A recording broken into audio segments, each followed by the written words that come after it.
जानकी जीवन स्मरण जय जय राम पार्वती पते हर हर महादेव पुंडलीक वरदा हरि विठ्ठल श्री अनंत कोटी ब्रह्मांड नायक राजाधिराज सच्चिदानंद सद्गुरु श्री ब्रह्मचैतन्य महाराज की जय. श्री महाराजांच्या सेवेमध्ये आपण दासबोधाची उजळणी पाहतोय.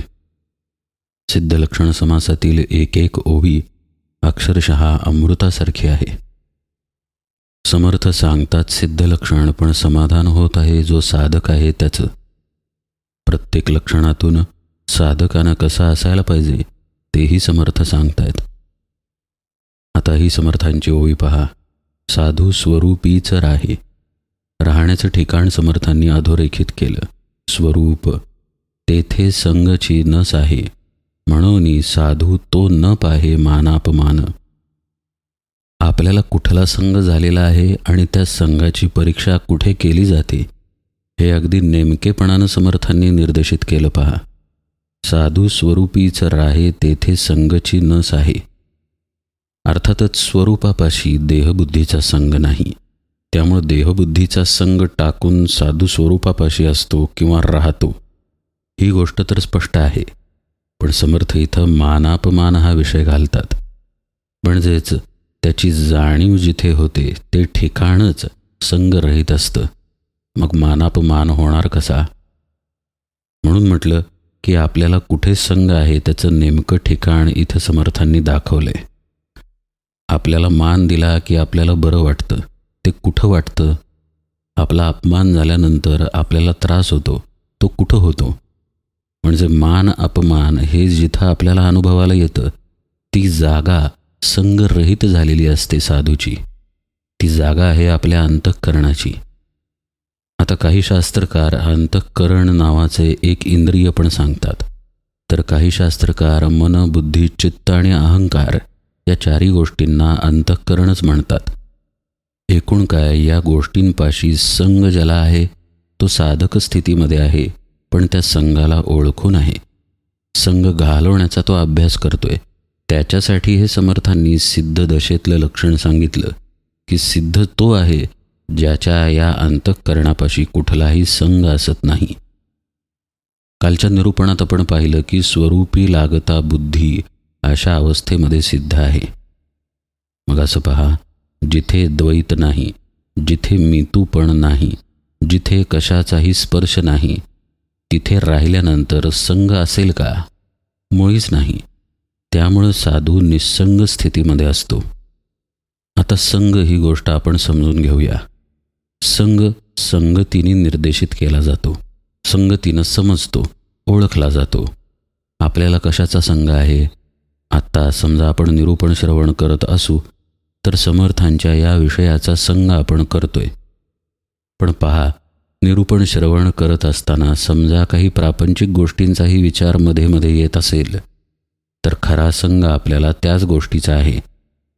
म्हणजे आपल्या चित्ताच्या आत जे चिंतन चालू आहे त्याचा शक्यतो आपल्याला संग असतो.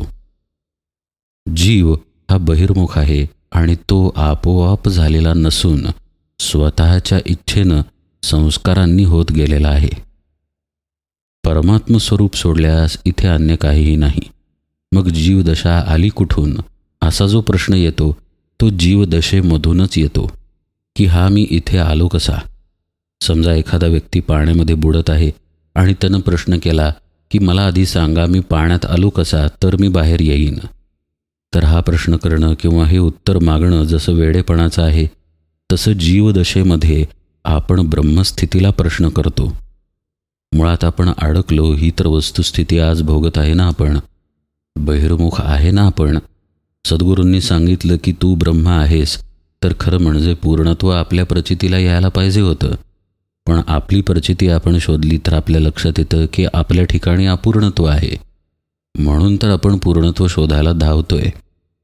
पहा, आत्ताही निरूपण ऐकतो कारण आपल्याला असं वाटतं यातून काही मिळेल. साधनेला बसतो कारण आपल्याला असं वाटतं त्यातून काही मिळेल. प्रत्येक गोष्टीमध्ये आपल्याला असंच वाटतं की याच्यातून काहीतरी मिळेल, काहीतरी पूर्णत्व मिळेल आणि मग आपण ती गोष्ट करायला जातो. स्वयंपूर्णच असलेली सत्ता पूर्णत्व शोधायला बाहेर पडतीये म्हणजे निश्चितच काहीतरी चुकतंय. हाच तो संग आहे, मीपणाचा, अहमचा, आपण कुणीतरी वेगळे आहोत याचा. हा संग जिथे झालेला आहे ती जागाच आपल्या स्वरूपाची जागा आहे. म्हणजे सूर्यप्रकाश खिडकीच्या बाहेरच आहे आणि नेमकी तीच खिडकी आपण झाकून टाकलेली आहे आणि आत बसून म्हणत आहे की अंधार आहे. अंधार आहे हे जे आपल्याला वाटतं हे संगाचं लक्षण. साधूनं खिडकी उघडलेली असते आणि तो प्रकाशामध्ये असतो. म्हणजे स्वरूपाची जी स्थिती आहे त्या स्थितीमध्ये साधू राहून असतो. म्हणून समर्थ म्हणतात की साधू स्वरूपीच राहे. थोडक्यात ते साधकाला सांगतायत की स्वरूपामध्ये राहणं यातच शहाणपण आहे, हेच परमकर्तव्य आहे, हीच साधना आहे, हीच उपासना आहे, हाच खरा धर्म पण आहे. पुढे त्या अर्थाची ओवी पण आलेली आहे. असं जे स्वरूप आहे त्याच्या ठिकाणी भेद नसल्यामुळं मग मला मान मिळाला किंवा माझा अपमान झाला हा भाव साधूला स्पर्श करत नाही. नाहीतर आपलं पहा कसं असतं, आपल्या सद्गुरूंनी आपल्याकडं पाहिलं नाही तर आपल्याला खटकतं, वाईट वाटतं. अरे चा, आज माझ्याकडे पाहिलंच नाही, गेले काही दिवस माझ्याकडे लक्षच नाही, गेले काही वर्ष माझ्याकडे ढुंकून बघितलेलं नाही. अशी आपली दशा. प्रत्येक ठिकाणी आपण स्वतःला मी असं देहाच्या अंगानं समजत आहे. संग टाकण्यासाठी सद्गुरूंनी साधना दिली, पण संघामध्ये राहूनच आपण ती साधना करतोय आणि असा समज करून घेतोय की आपला संग जाईल. पहा समर्थांनी कसे डोळे उघडलेले आहेत. साधूची दशा ते सांगतायत की तिथं मान अपमान नाही. आता एवढं जेव्हा समर्थ सांगतात तेव्हा ते निश्चितपणे अभ्यास सुचवतात की तुझ्या स्वरूपाच्या ठिकाणी राहून जिथे मान अपमान अनुभवाला येतो तिथंच खरं पाहता सुखदुःख अनुभवाला येतं बरं का. तिथंच आपल्याला त्रासही अनुभवाला येतो आणि आपल्याला बरंही वाटतं. ही जागा जी आहे आपल्या अंतःकरणाची ती वेगळेपणानं पहा. स्वरूपाच्या ठिकाणी स्थिर राहा आणि मग या अंतःकरणाकडं पहा. पहा व्यग्र काय होतं, मन होतं, चित्त होतं. चिंतन कुठं केलं जातं, चित्तामध्ये केलं जातं. विचार कुठे केले जातात, तर मनामध्ये केले जातात. आपण निर्णय घेणार तर बुद्धीमध्ये घेणार. असं वेगळं वेगळं करून सांगितलं की आपल्याला लगेच समजतं की आपल्यामध्ये काय हालचाल होतीये आणि कुठे होतीये. आपण जर वेगळं होऊन पाहिलं तर आपल्याला साक्षीत्व जमेल आणि मग मानालाही वेगळेपणानं पाहता येईल, अपमानालाही वेगळेपणानं पाहता येईल. परमपूज्य बेलसरे महाराजांनी श्री महाराजांना म्हणजे वाणीरूप श्री महाराजांना एक प्रश्न विचारला. ते म्हणाले की लोक नमस्कार करतात, अशा वेळी काय करावं? श्री महाराज म्हणाले की हा नमस्कार आपल्याला नाही असं मनोमन ज्याला वाटलं त्याला नमस्काराची बाधा नाही. आता लोकांनी केलेला नमस्कार ही फार धोकादायक गोष्ट आहे. आपला अहंकार आपल्या देहाला चिकटून असेल तर मलाच नमस्कार केला हा भाव कुठे ना कुठेतरी शिल्लक राहतो.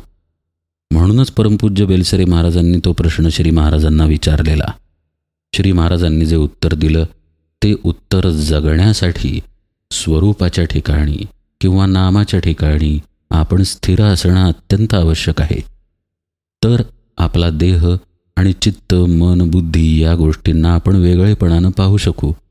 तर आपल्याला जी गोष्ट घडत आहे त्यामध्ये आपण नाही आहोत हे दिसेल. जे घडतंय ते देहाला घडतंय, मनाला, चित्ताला, बुद्धीला घडतंय. यात मी कुठेच नाही आहे हा विवेक आत उदय पावेल.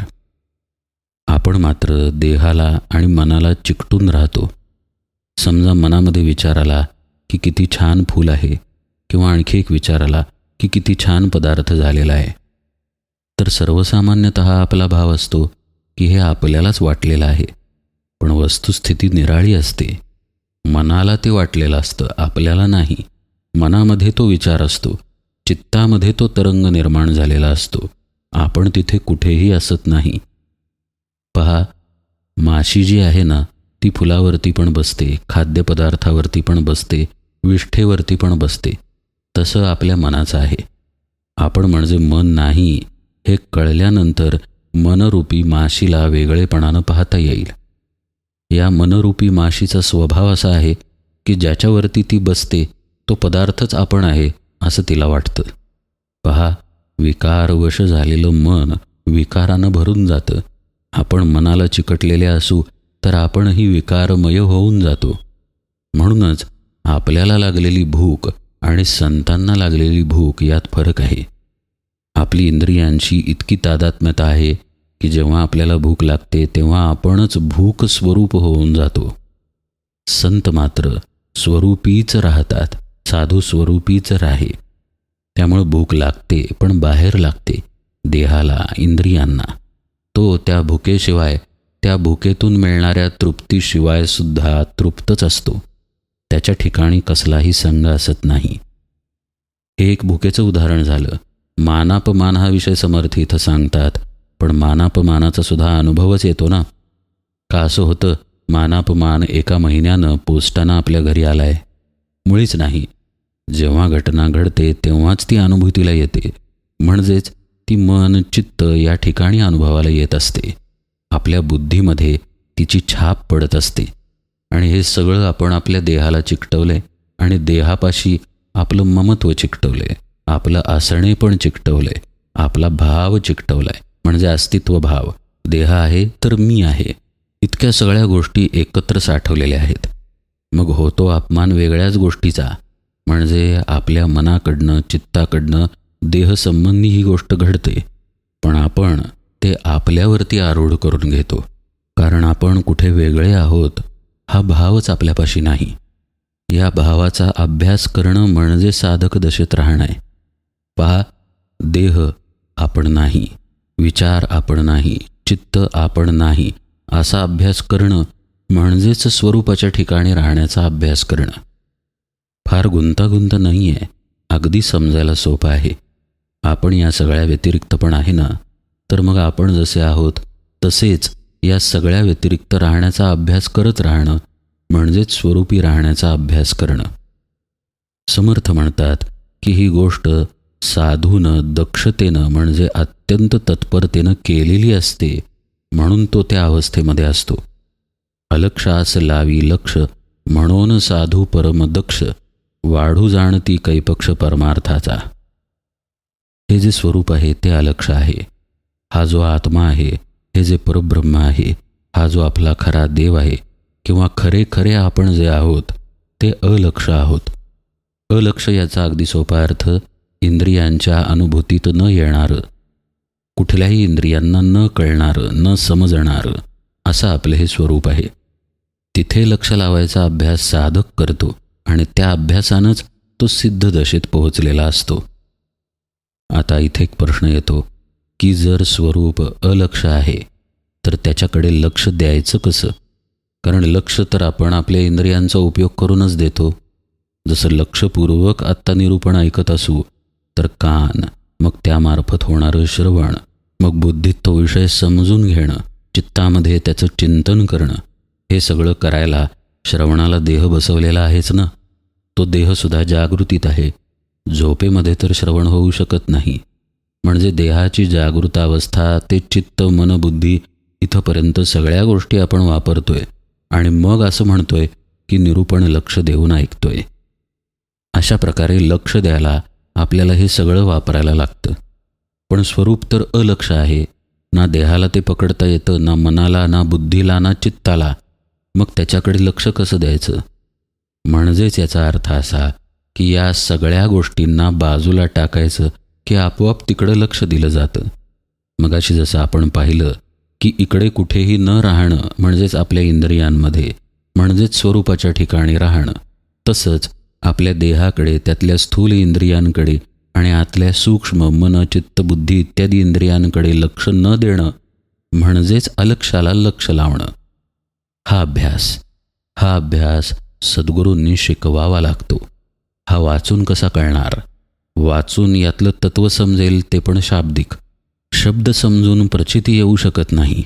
गुलाबजाम गोड आहे हे समजायला काय कठीण आहे, पण म्हणून गुलाबजामची चव कळली का?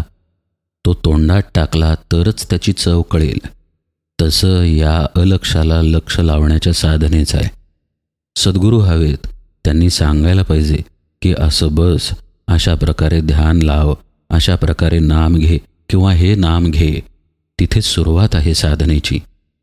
कर्नाटकात आंबोराव महाराज म्हणून एक संत होऊन गेले. भाऊसाहेब महाराज उमदीकरांचे ते पट्टशिष्य. ते अनुग्रह द्यायचे. एक जण आंबोराव महाराजांचा अनुग्रह घ्यायला आला, पण त्याचं आराध्य दैवत गणपती होतं. अनुग्रह घ्यायला तो आला, पण त्याच्या मनात सारखी शंका होती की आपला आराध्य तर गणपती आहे, आता दुसऱ्याच देवतेचा जप आंबोराव महाराजांनी दिला तर काय करायचं. सारखी अस्वस्थता. हे अर्थातच आंबोराव महाराजांनी ओळखलं. ते त्याच्यावर एकदम ओरडले, जा तुझ्या कपाळावर जे लिहिलंय ते म्हण, गजानन गजानन म्हण. याला म्हणायचं सद्गुरू. त्यांनी जाणलं, त्यांना कळलं आणि त्याच्यासाठी जे योग्य होतं ते त्यांनी दिलं. श्री महाराजांच्या चरित्रातील एक गोष्ट. एक दत्तभक्त व्यक्ती श्री महाराजांचा अनुग्रह घ्यायला आला. त्याला दत्तात्रयांनी दृष्टांत दिलेला होता की गोंदवल्याला जा, तिथे ब्रह्मचैतन्य बुवा आहेत, त्यांच्याकडून तो अनुग्रह घे. तो गोंदवल्याला आला. श्री महाराज प्रवचन करत होते. लांबून श्री महाराजांनी त्याला पाहिलं आणि प्रवचन झाल्यानंतर जेव्हा तो पुढे नमस्कार करायला आला तेव्हा श्री महाराज वाकून त्याच्या कानात म्हणाले, दत्तात्रयांचा निरोप मला मिळालाय बरं का, तुला अनुग्रह देतो. सद्गुरूंची सत्ता अशी अगाध आहे, ती कळण्यासारखी नाही. ती मनुष्यांना कळूच शकत नाही. देवी देवतांना ब्रह्मादिकांनाही कळणारी नाही, अशी सद्गुरूंची सत्ता. अशा सद्गुरूंनी जे स्वतः ब्रह्मानुभूतीमध्ये आहेत, स्वतः ब्रह्मस्वरूप आहेत, अशा सद्गुरूंनी अलक्षात लक्ष कसं लावायचं हे शिकवावं लागतं. ते लक्ष लावण्यासाठी नाम, ध्यान इत्यादी माध्यमं आहेत. ध्यान हे सुद्धा माध्यम आहे, वृत्ती आहे. नाम हे सुद्धा माध्यमच आहे, वृत्तीच आहे. ती वृत्ती, ते माध्यम नंतर विरघळून जातं आणि सर्व मिळून एकच उरतं. त्याला म्हणायचं ब्रह्म. म्हणजे दिलं जातं ध्यान, केलं पण जातं ध्यान, पण गुरुकृपेनं नंतर ध्येय ध्याता ध्यान एकरूप होऊन तिथे ब्रह्म शिल्लक राहतं. तसंच दिलं जातं नाम, घेतलं पण जातं नाम, पण नाम नामी नामधारक एकरूप होऊन तिथं ब्रह्मच शिल्लक राहतं. अशी ही अलक्ष वस्तू आहे. अलक्ष वस्तूमध्ये लक्ष देणारा वेगळेपणानं उरतच नाही, त्यात विरघळूनच जातो. ती गोष्ट नाही का, मिठाची बाहुली समुद्राचा तळ शोधायला गेली, ती वर आलीच नाही, विरघळून गेली. तसं मन, चित्त, बुद्धी, अंतःकरण, अहंकार, आपल्या देहाची जाणीव, स्थळ काळाची जाणीव, हे सगळं काही आपल्या आत्मस्वरूपातून बाहेर आलेलं आहे. ते आत्मस्वरूपातच निघून जातं, विरघळून जातं. केवळ स्वरूप शिल्लक राहतं, जे अनुर्वाच्य असतं, शब्दांच्या अनुभूतीच्या पलीकडचं असतं, अलक्ष असं असतं. त्याच्यावरती लक्ष लावलं जातंय ही प्रक्रिया दिसते खरी, पण ती प्रक्रियासुद्धा मायेमध्ये येते. हे थोडंसं खोलात होईल, पण आपण त्याकडेही पाहूया. सद्गुरू भेटणं, त्यांनी अनुग्रह देणं, तो अनुग्रह आपण समजून घेणं, ती साधना करणं, हे सगळं आपल्या देहबुद्धीच्या स्वप्नात घडत असतं. प्रत्यक्ष सद्गुरू या स्वप्नाच्या बाहेर खऱ्या आत्मजागृतीमध्ये असतात. त्या जागृतीतून खाली येऊन ते आपल्याला उपदेश करतात, पण त्यांच्यापाशी ती जागृती तशीच असते. म्हणजेच ते आत्मस्थितीतून अनुग्रह देतात, पण आपण देहबुद्धीतून तो ग्रहण करतो. ग्रहण केल्यानंतर सद्गुरूंनी दिलेली साधना करून आपण आपल्याला आलेल्या झोपेतून जागे होतो. हे इतकं अलौकिक आहे की आपण झोपी आहोत, झोपेमध्ये आपल्याला स्वप्न पडलेलं आहे, जे स्वप्न आत्ता आपण जगतोय. झोपेमध्ये शिरून, आपल्या स्वप्नात शिरून सद्गुरू आपल्याला सांगतात की तू झोपलायस आणि हे स्वप्न चालू आहे, तर तू जागा हो, कारण तू ब्रह्म आहेस. मग जागं होण्यासाठी सद्गुरू साधना देतात. मग आपलं आधी स्वप्न लयाला जातं आणि मग निद्रा लयाला जाते आणि जागृती येते. ही जागेपणाची स्थिती म्हणजे अलक्ष स्थिती आहे, ज्या स्थितीमध्येच खरं पाहता आपण होतो, असतो, पण आपल्याला लक्षाची झोप आलेली आहे. हे लक्ष म्हणजेच आपला देहभाव, आपला इंद्रिय भाव, आपला अहम लोप पावावा लागतो आणि तो अलक्षाकडे वळवला की आपोआप लयाला जातो. म्हणूनच ही लक्षाच्या म्हणजेच देह, मन, बुद्धी याच्या कक्षेच्या पलीकडची गोष्ट आहे असं तत्त्वज्ञानात्मक दृष्ट्या वाटतं खरं, पण सद्गुरू कृपेनं ही अशक्य असलेली गोष्ट शक्य होते. अलक्ष असलेला परमात्मा लक्ष होतो तिथे पाहिजे सद्गुरू कृपा. समर्थ म्हणतायत, साधू तो आहे ज्यानं दक्षतेनं म्हणजे अतितत्परतेनं ही साधना केलेली असते आणि त्या अवस्थेपर्यंत गेलेला असतो. कशासाठी तत्परता किंवा दक्षता? कारण आपण कायम इंद्रियांवर आहे आणि इंद्रिये स्वरूपापासून मागं ओढत आहेत. पहा ना, स्वप्नातच आपण आहोत आणि स्वप्नात रमलेले असू तर स्वप्नातून बाहेर यावं असं वाटतच नाही. स्वप्न छान वाटतं. स्वप्न ज्या निद्रेत आलेलं आहे ती निद्रा पण छान वाटते. त्यामुळंच चाललेला प्रपंच, इंद्रियांचे अनुभव यात आपण रमून असतो. आणि हे स्वप्न ज्या देहबुद्धिरूपी निद्रेत पडलेलं आहे त्या निद्रेतूनही आपण बाहेर यायला तयार नसतो. मग जेव्हा सद्गुरू जागृतीकडे जाण्याचा म्हणजेच अलक्षाकडे जाण्याचा अभ्यास देतात तेव्हा त्या अभ्यासाला आपल्यातूनच विरोध होतो. पहा, आळस कुठून येतो की साधनेला बसायला नको? बाहेरून थोडीच येतो, आतूनच येतो. जे मन गोंदवल्याला गेलं पाहिजे असं सांगतं तेच मन आपल्याला नको जाऊ दे, यावेळी नको जायला असं सांगतं. जे मन आपल्याला सांगतं की नामस्मरण केलं पाहिजे तेच मन सांगतं की थोडा वेळ आणि झोपूया. मन एव मनुष्याणाम कारणं बंध मोक्षयो. असा हा अंतर्विरोध असतो त्याला, साधकाला. म्हणून त्याला तत्परता लागते, दक्षता लागते आणि ती असेल तर तो हा मनाचा, चित्ताचा आडसर बाजूला करून साधनेमध्ये स्थिर राहायला शिकतो. आणि एकदा साधनेमध्ये आत्मसुख त्याला मिळालं की मग त्याचं चित्त, बुद्धी, मन त्याला अनुकूल होतं. जसं अर्थातच आपलं मन आपल्याला विषयाकडे खेचेल, पण तुकाराम महाराजांचं मन तुकाराम महाराजांना विषयाकडे नेणार नाही. त्यांचं मन पांडुरंग रूपीच झालेलं आहे. अवघा रंग एक झाला अशी त्यांची स्थिती आहे. त्यामुळे तिथे सगळी अनुकूलता आहे, तर आपल्याकडे सगळी प्रतिकूलता. ही प्रतिकूलता असताना सांभाळत आपल्याला साधना करावी लागते, म्हणून तिथे दक्षता लागते. अशी दक्षता ठेवून साधना केली की याच सगळ्या गोष्टी नंतर अनुकूल होतात. अवघा सगळा भगवंत होऊन जातो. ही सिद्धाची, साधूची अवस्था. मग असा महात्मा परमार्थाची बाजू उचलून धरतो, जशी अनेक संतांनी उचलून धरली. गोडू जाणती कैपक्ष परमार्थाचा. पुढे समर्थांनी स्वरूपी न साहे मळ असं सांगून साधूची निर्मळ अवस्था सांगितली आहे. आणि मग स्वधर्माबद्दल पण उपदेश केलेला आहे. आपण तो सर्व भाग उजळणीमध्ये यथावकाश पाहू. आज निरूपण सेवेला इथेच विराम देतो. जानकी जीवन स्मरण. जय जय राम.